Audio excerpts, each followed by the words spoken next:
السلام علیکم ورحمۃ اللہ وبرکاتہ۔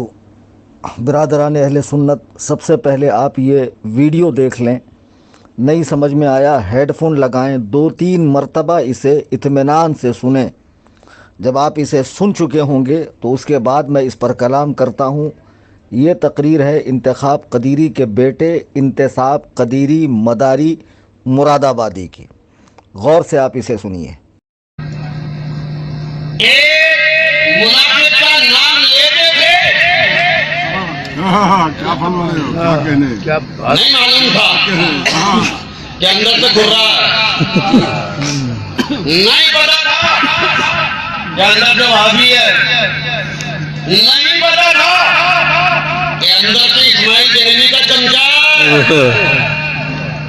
کرتے تھے ہمیں بڑے بڑے مولویوں سے سنا تھا کہ ایسا تھا ویسا تھا، ڈبل پیسہ تھا، چوگا تھا، پوگا تھا، اس کے نام سے خوب نعرے لگاتے تھے، اس کے کفریہ مسلک کے خوب نعرے لگاتے تھے، اشعار بھی کہتے تھے۔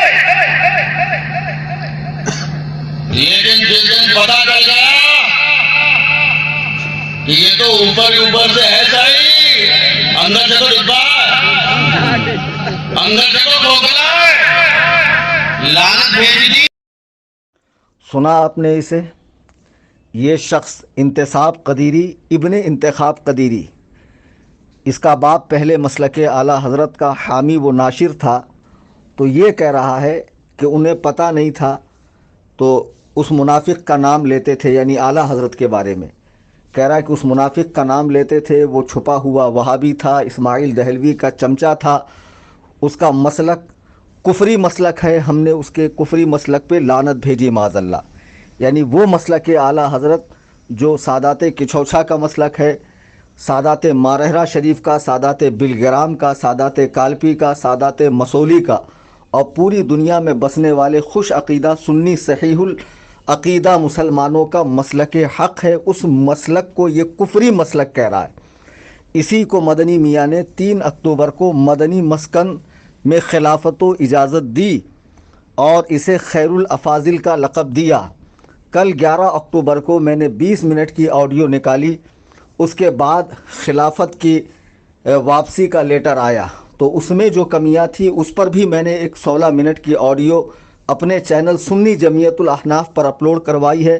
آپ وہ دونوں آڈیو کو سنیں اور اس ویڈیو کو دیکھنے کے بعد آپ فیصلہ کریں کہ میں نے جو مدنی میاں سے مطالبہ کیا کہ آپ نے اپنے لیٹر میں فقط اتنا لکھا کہ اب وہ میرے خلیفہ نہیں رہے، ساتھ میں اس کا حکم بیان کیوں نہیں فرمایا کہ یہ بدترین کافر ہے۔ اب تک ہم بتا رہے تھے کہ اس کے باپ نے اعلیٰ حضرت کو کافر کہا، اور چونکہ یہ اپنے باپ کا جانشین ہے، اسی کی تعلیمات کو آگے بڑھا رہا ہے، اس بنیاد پر اس کا بھی وہی حکم ہے۔ لیکن اتفاق سے آج یہ ویڈیو میرے ہاتھ لگی کہ یہ خود بھی اعلیٰ حضرت کو کافر کہہ رہا ہے، معاذ اللہ رب العالمین۔ ذرا کلیجے پر ہاتھ رکھ کر بتانا کہ آپ اپنی بیٹی بہن کا رشتہ کہیں لے کر جاتے ہیں تو ایک ہی بار میں آپ سارا معاملہ طے کر دیتے ہیں، یا آمد و رفت کا سلسلہ جاری رہتا ہے، جانچ پڑتال ہوتی ہے، پوچھ پچھار ہوتی ہے، آس پاس میں تحقیق کی جاتی ہے؟ جب شادی میں اتنی احتیاط برتی جاتی ہے تو خلافت میں اتنی عجلت کیوں کہ آپ اپنے خلافت نامے میں لکھ رہے ہیں کہ میرے ایک مرید نے خواہش کی اور میں نے خلافت دی؟ اچھا، جس کو خلافت دی جاتی ہے اس کا ماضی دیکھا جاتا ہے، علمی خدمات دیکھی جاتی ہے، خاندانی شخص ہو تو آبا و اجداد کے کارنامے دیکھے جاتے ہیں، اس کی دینی خدمات کو دیکھا جاتا ہے۔ آپ نے اس کا کیا دیکھا کہ خلافت دے دی؟ معاذ اللہ رب العالمین۔ خلافت دینے کے بعد یہ بدترین شخص کی باتیں جب عوام الناس کے اندر پھیلی تو آپ فقط اتنا فرما رہے ہیں کہ اب یہ میرے خلیفہ نہیں رہے۔ اعلیٰ حضرت امام اہل سنت نے اکابر دیوبند کی کفریہ عبارات کو حسام الحرمین میں نقل فرمایا، تو صرف نقل فرمایا یا حکم بھی لگایا کہ ان عبارات کی روشنی میں یہ ایسے کافر ہے کہ جو ان کے کفر و عذاب میں شک کرے وہ بھی کافر ہے؟ تو آپ کو چاہیے تھا کہ آپ بھی انتصاب قدیری کا حکم بیان فرماتے۔ لوگ مجھے کہتے ہیں کہ میں سادات کا گستاخ ہوں۔ اللہ کے بندوں، میں نے اپنی 20 منٹ کی آڈیو میں، 16 منٹ کی آڈیو میں مدنی میاں کی شان میں ایک حبہ برابر بھی کوئی ہلکا لفظ نہیں کہا ہے، بس گزارش ہی گزارش کر رہا ہوں۔ گزارش کر رہا ہوں، جبکہ انتصاب قدیری کی چیٹ وائرل ہو چکی ہے جس میں وہ کہہ رہا ہے کہ مجھے سامنے سے فون آیا، 14 گھنٹے تک میں نے جواب نہیں دیا، وہ ساری چیزیں میرے پاس موجود ہے، جس کا جی چاہے مجھ سے حاصل کر سکتا ہے۔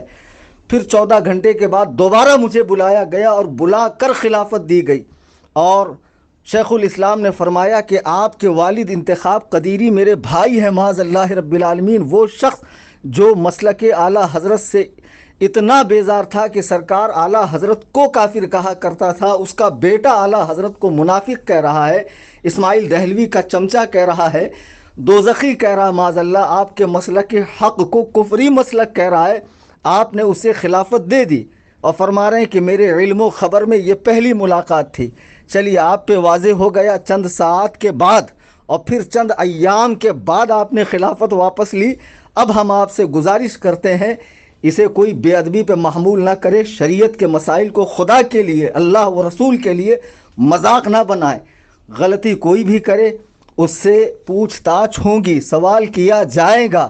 یہ کیا مذاق بنا رکھا ہے آپ نے کہ کسی شخص کو آپ مقام نبوت پر بٹھا دیں کہ اس سے غلطی ہو ہی نہیں سکتی ہے، اور ہو جائے تو پوچھنا بھی معاذ اللہ گناہ ہو جائے؟ ایسا ہرگز نہیں ہے۔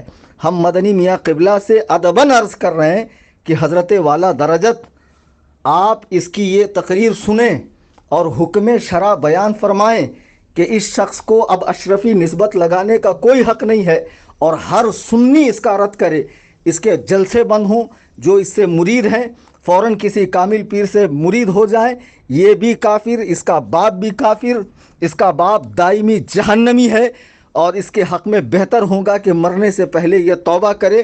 ہم چاہتے ہیں کہ ایسا کوئی تقریری بیان یا تحریری صورت میں آپ کی بات عوام الناس کے درمیان آئے، اہل سنت کے درمیان آئے، اور اہل سنت و جماعت کا بڑا طبقہ آپ سے محبت رکھتا ہے۔